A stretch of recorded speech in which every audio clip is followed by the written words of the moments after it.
Well, hi there everyone, and welcome back to Feed the Beast Monster. Today we are going to be doing something relatively simple, but which could really rather be used with doing. What we are going to do today is come back to our little smeltery. It is just sitting here, there is absolutely nothing wrong with it. It is working away quite well, even if it is nearly out of lava. But we have a slight problem with it, which became apparent last episode. That problem is that it is not automated. Now obviously I'm not going to completely automate this thing because I have an entire factory full of machines down there. The only real reason I need to use this thing is to automate the production of things like aluminium brass and manulium, if I'm pronouncing that right. I am of course pronouncing aluminium as aluminium because I'm English. So live with it. So we need to find a way just to automate these tiny little things. Fortunately, that is actually really rather easy. In theory, at least. What we are going to need are two separate things. The first thing that we need to automate, and that is a very lovely sunrise. That is a rise, isn't it? Yep. The sun is coming up. The first thing that we need to automate is getting the liquid out of the machine. Those smelteries have liquid coming out of the drain. It drains into the basin. You then have to get things out from underneath. So stage one is moving the liquid. The best way that I know to move liquid is using a liquiduct, of which there should be loads in here. It is not called a fluiduct, is it? It is called a fluiduct. Now one thing that I'm actually not completely sure of is, do we need to use a servo motor for this? We are going to find out, and of course a lever. That should get the fluids moving. What else do we need? Well, the other thing which we are going to need is a way to get things out of the basin, and that will have to be a hopper. We do not have any hoppers, but we can very quickly make hoppers. You can possibly see that I've been making up more storage cells for use in my ME system. I've made up another couple to go in there. It is very easy because my laser table, the assembly table, has made up a ton of the processors for me. So it's been very easy. I have been a very happy chappy. Why have I put those in there? Because I want them. I also want some iron chests. So that is everything I think that we will need to fully automate this. Let us go and give this a try. Obviously we have this. I don't exactly know what that is. Is that an iron ingot? How lovely. Let's take this out and work out where we are going to place things. Obviously the drain is right there. It may actually make sense to move this entire thing over to this one, although that will get a tiny bit in the way. We could make it look nice, we could make it look really terrible. Or we could have it drain out this way, feed into a basin here. Oh, choices. How about if we take that off, feed it down, straight down there and into a chest. We're actually just going to dig a hole in the floor. And we really need to replace that with smooth stone so it looks good, but I don't have any, so cobble will do for now. We will take out this, which is our smeltery drain. Just temporarily. Please tell me it has not fallen in there. It has. Am I going to catch fire if I fall into that? I think I am. No? I'm sure that should have all burnt or something. Right, a smeltery drain. I hope you can see where these little things are. I know it's quite difficult in Sphax, but the hole is there. We now want to put our casting table underneath. What we want to do first though is pop down a chest. So a chest is going to go down here. This is for my access. Attached to that shall go a hopper. Hopper shall go, oops, here, shift click onto that and it should have attached correctly. I guess the only way to find out is probably to put that iron ingot into it. It should go straight into the chest, it has. On top of that we are going to put our casting table with our ingot cast in it. And on top of that we are going to put our fluid duct. So the fluid duct connects to the drain, which goes down into the casting table. The casting table will cast it, the hopper will suck it out and put it into the chest. That is my hope and plan. Now this is not going to happen fully automatically. We have 2 iron, some aluminium and some copper in there. So what we should need to do is put a pneumatic servo in. Obviously a pneumatic servo can be switched to work on all the time. I probably don't want this, and hopefully there isn't anything else here which will be affected. Can I actually attach that directly to there? No, but I can attach it to there. So I should now be able to switch that. That should switch that on, maybe? Disabled, okay. Requires a high signal. So if I switch that off, double check that again, control status enable hide, low and ignored, so that should now switch that on. I probably, hang on, switch that off, need to set this to be an output, don't I? Now switch it on, outflows the iron, molten iron, into the crafting bench. That fills up as soon as it sets. The hopper pulls it out and it comes into here. It all works. I am almost surprised. In fact, I am very surprised. Okay, that has, I think, completely emptied the smeltery. So we're going to switch that off because obviously what we were making was excess aluminium brass. Aluminium brass is an alloy made by 3 aluminium and 1 copper. Now we've probably actually just pulled an aluminium and some copper out there. We have, so let's pop in a load of aluminium and coppers.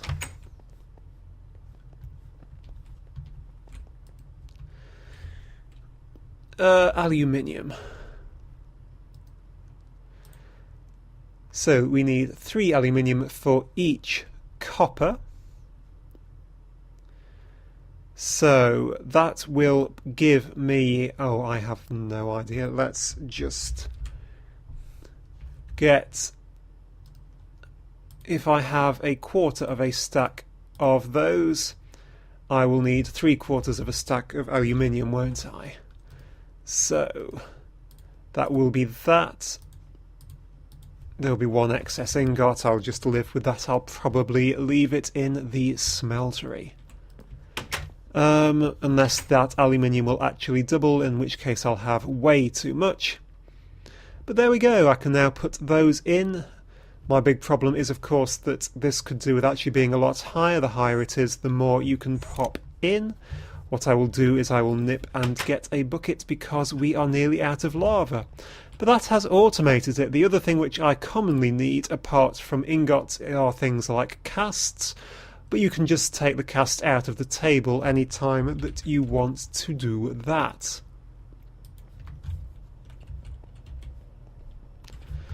The lava supply is this way. Actually, hang on, don't we? No, we don't. Here is our lava supply, in here technically. Well, let's get it out of here, because there should be a permanent 3 buckets in here. If I can grab one. If I could only grab one, there we go. 3 buckets should be enough. I will replace them.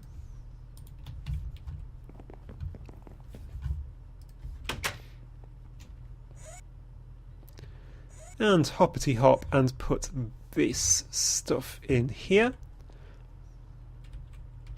It's a weird effect going on in the background, but I don't really mind. So, bucket of lava.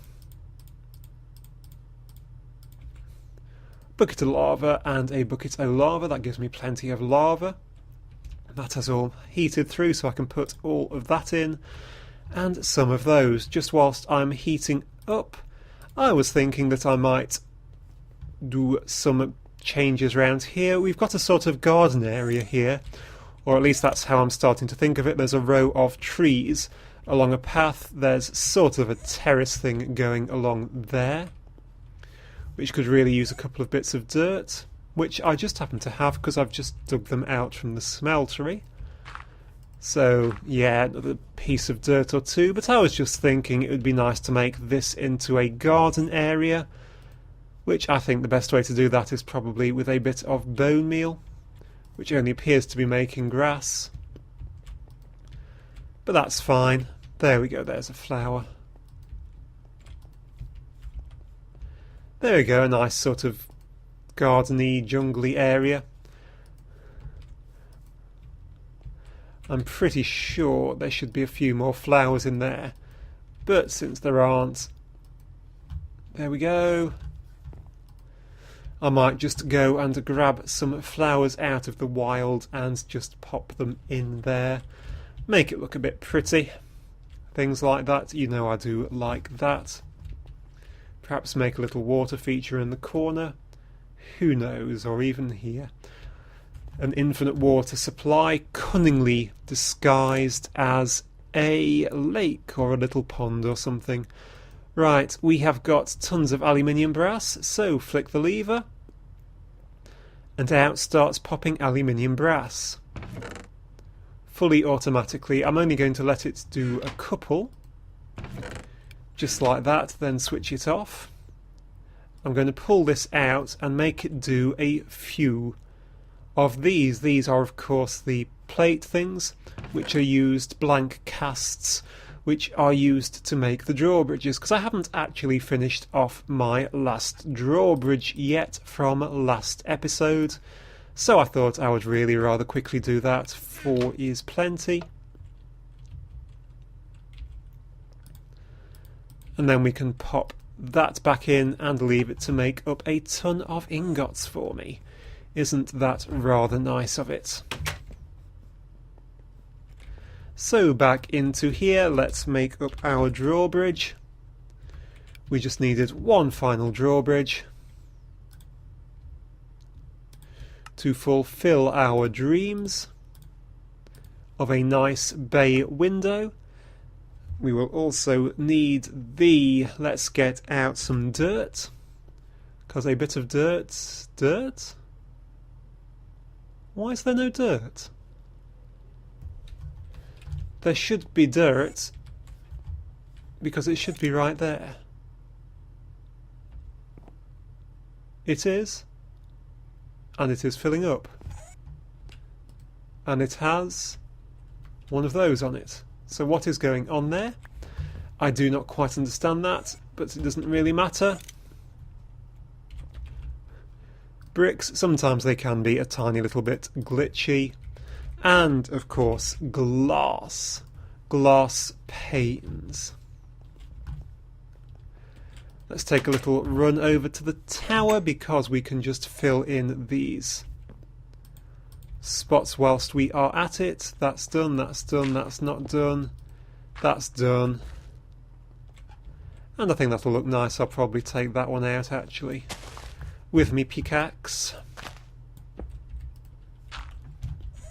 And there we go, a nice little sort of gardeny, terracey sort of thing. I think that looks pretty nice. That block can really come out now as well. That was just in. That all needs levelling off too. Oh, I know what I really should have picked up. Do I have them? No.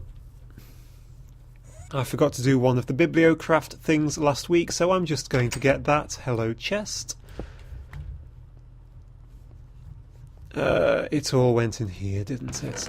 The labels. Fine, you sit there, chest. I don't care. Right, hop back through into the tower,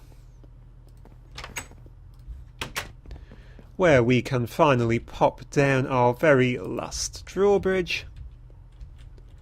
Pop. Disguise it. And it will need 4 of these, I think. 1, 2, 3, 4. This is still just down here.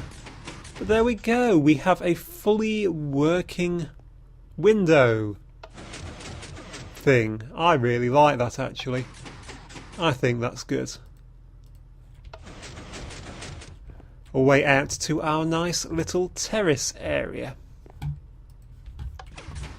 So put that back up. The very last thing I really ought to show you probably are these Junglewood labels. They work much like vanilla signs, really, except that if you click on them, is it with an open hand? Shift click on them with an open hand, you can pop things in them. So you can display up to 3 things at once, sort of like that, and I imagine that's how you do the display cases. Yep, you shift on them to open them, you can put something in them, my mighty squeezer, which is very important, and then shift to close them back up. As you can see, anything will go into them. Crescent hammer, that might be nice in there. There we go. A tool in case of emergencies. And that will be it for this episode, guys. Let's just dash on back at high speed to the Smeltery just to see that it has actually completed. Next episode we will be going on to yet again something else. Is it still working or has it emptied? It's emptied and made me 43 aluminium brass ingots, and there was a bit of copper left over by looks of it, which is fine. So thank you very much for watching. I do hope you enjoyed. Do like and subscribe if you did, because that does help me a great deal. Most importantly, I do hope to see you once again next time. Thank you and goodbye.